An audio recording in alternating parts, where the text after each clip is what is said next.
Draga braćo Romi, kao što znate, ja sam debeli predstavnik Evropske unije za Balkan. Skupili smo se ovdje da uvježbamo himnu Roma. A zašto? Zato što je to jedan od osnovnih uslova održanja Roma u Evropskoj uniji, je li tako? Tu sa nama su i naši prijatelji iz Evropske unije koji su došli da daju ocjenu uvježbanosti himne Roma. Maestro, idemo.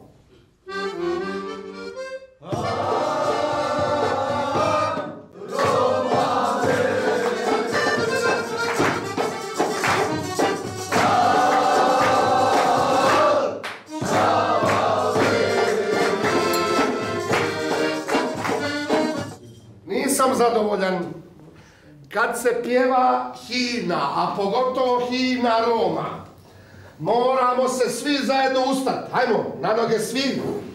Stavite ruku na srce i dostojanstveno, brate. Idemo.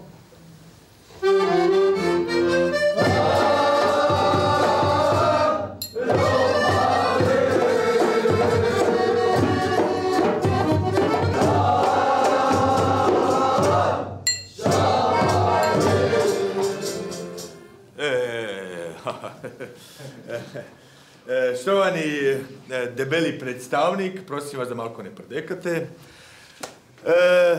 Tovariši Akardaši, lahko i lepo vas pozdravljam. Da se predstavim, ja sam Primož Navlaka, moj prijatelj Branko Đuri Đuro. Mi smo tudi prihajali pri vas i mi smo iz Slovenačko ekološko policijo. I tudi pak smo pronašli par grešok s vašo popevko. Vaša popevko je preemocionalno, prebalkansko, previše pritiščete ova dugmad i to. I tudi pak smo izmerili 58 decibelov, to previše za Evropsku uniju. Tudi pak moramo imati najmanje 54 decibelov, to bomo sad tražili.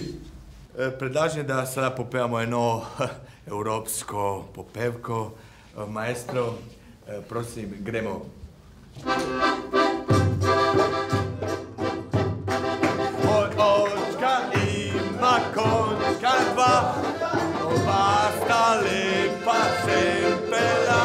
Cincinger, cincanger, cincinger, cincanger, veselo je moje. Bravo, bravo, čestitam, bravo, bravo. Tudi pak ste bili Romi ki gromi, bravo, čestitam. I Evropsko unijo, žuto in plavo. Tovariš debeli predstavnik, čestitam. Še enkrat za moja duša, ena vaša popevka. Maestro, gremo.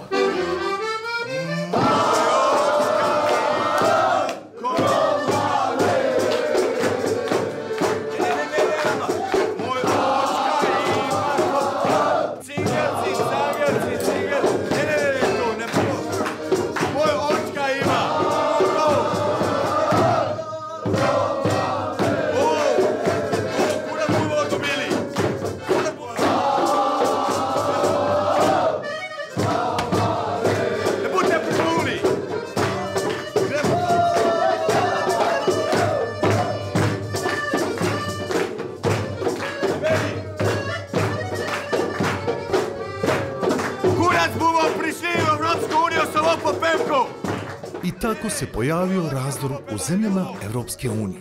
Neki su ostali vjerni popevkama, a neki su sa Romima otišli na nebo. Nikad više nego danas nisu bile aktuelnije vizionarske riječi Javiera Solane. Čuvajmo bratstvo i jedinstvo kao zjenicu oka svoga.